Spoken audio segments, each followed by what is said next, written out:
रायपुर से एक और बड़ी पॉलिटिकल खबर। देवव्रत सिंह की पत्नी विभा सिंह का बड़ा बयान आया है। भूपेश के बयान पर विभा सिंह ने पलटवार किया है।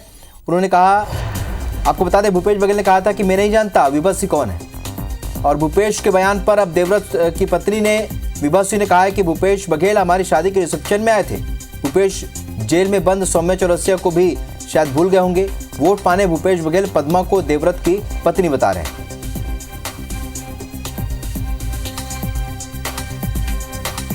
तो बहुचर्चित मामला है, आपको याद होगा देवव्रत की इन दो पत्नियों का, पद्मा सिंह और विभा सिंह का जो विवाद है, अभी नहीं, विधानसभा चुनाव के समय से विवाद लगातार जारी है।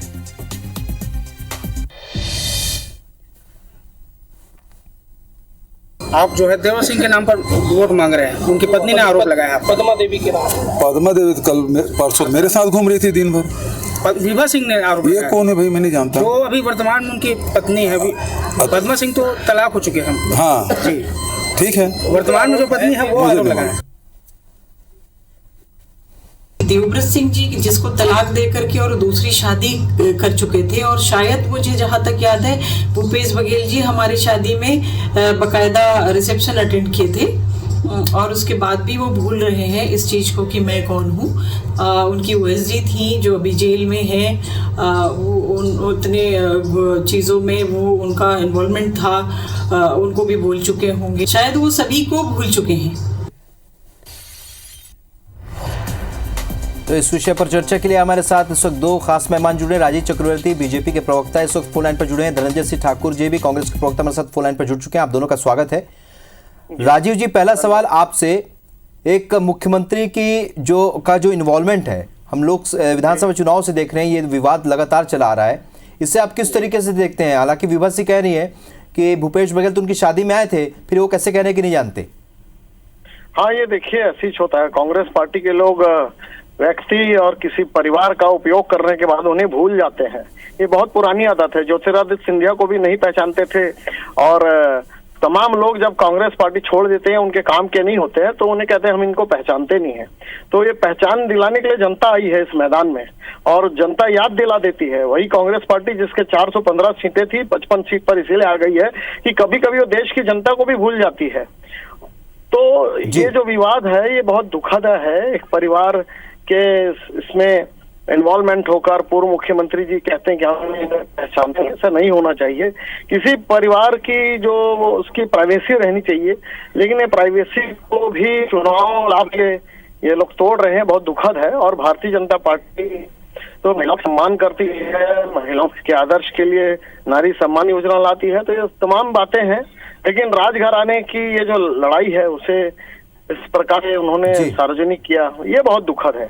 बिल्कुल धनंजय जी, राजघराने की लड़ाई है और उनका निजी मामला भी इसे कहा जाए, लेकिन देवव्रत सिंह का नाम ले रहे हैं अगर भूपेश बघेल, तो पत्नियों का इन्वॉल्वमेंट होना लाजमी है, क्योंकि पहले की जो पत्नी वो, और उसके बाद जो अभी विभा सिंह कह रही हैं कि वो तो हमारे रिसेप्शन में आया, शादी में आया। लेकिन आपको लगता है क्या कि भूपेश बघेल जैसी शख्सियत को इस पूरे विवाद में पढ़ना चाहिए, या उन्हें घसीटा जा रहा है? आपको लगता है धनंजय जी? देखिए, मुझे ऐसा लगता है कि ये विभा सिंह जी, देवव्रत सिंह जी और पद्मा जी के पारिवारिक मामले हैं, और इस पे हमें कुछ बोलने की आवश्यकता नहीं है। लेकिन जिस प्रकार से विभा सिंह जी आकर यहाँ पे भूपेश बघेल जी पर बेवजह के आरोप लगा रहे हैं, दुष्प्रचार कर रहे हैं ना, तो इसका जवाब भी देना बहुत ही आवश्यक है। और विभा सिंह जी का एक मैं आपको ऑडियो सुनाता हूँ देवव्रत सिंह जी का, जो वायरल हुआ था। उसके बाद अब प्रदेश की जनता विभा सिंह जी के बारे में जान जाएगी। सुन लीजिएगा, अगर आप आवाज आ रही तो।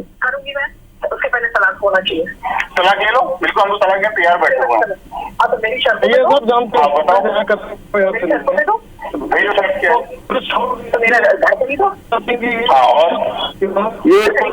ये ऑडियो पूरे सोशल मीडिया प्लेटफॉर्म में अवेलेबल है, और ये देवव्रत जी और विभा सिंह जी के बीच का मामला है। मैं इसमें कोई टिकट टिप्पणी नहीं करूंगा, लेकिन ये स्पष्ट हो गया है जिस प्रकार से देवव्रत सिंह जी ने अपने दिवंगत होने के पहले जो आरोप विभा सिंह पर लगाए थे कि उनको प्रताड़ित किया जा रहा है, उनको दबाव डाला जा रहा है, बहुत हताश और परेशान, उसके बाद उनके एक दुखद निधन हो जाता है। और ये चीज खैरागढ़ की जनता जानती भी है, पूरा प्रदेश की जनता जानती है। तो मुझे नहीं लगता इस मामले में मुझे कुछ बोलने की आवश्यकता है, और चुनाव चल रहा है। तो जिस प्रकार से विभा सिंह जी ने अपने दिवंगत पति के खिलाफ जो बातें कही है, तो ये उनके इंटरनल मामला है और इसमें भूपेश बघेल जी पे आरोप लगाना बहुत दुखद है। ठीक है, इंटरनल भूपेश मामला है बघेल राजीव जी, लेकिन वो सौम्या चौरसिया का नाम ले रही हैं, कह रही हैं कि सौम्या चौरसिया को भी शायद भूल गए होंगे भूपेश बघेल। राजीव जी, हेलो जी जी, हाँ हाँ, निश्चित रूप से ये सौम्या चौरसिया का नाम क्यों ले रही है? क्योंकि क्या चुनाव है इस वक्त, इस वजह से इस नहीं, पूरे ये विवाद इसलिए पर ले रहे हैं कि कांग्रेस के तमाम लीडरान किसी का उपयोग करने के बाद उन्हें भूल जाते हैं। तो ये उसी प्रकरण में सौम्या जी का भी नाम आया है। सौम्या जी उनके सचिव थी, मुख्यमंत्री कार्यालय में पदस्थ थी और तंत्र को अपने हाथों में लेकर चलती थी। और आज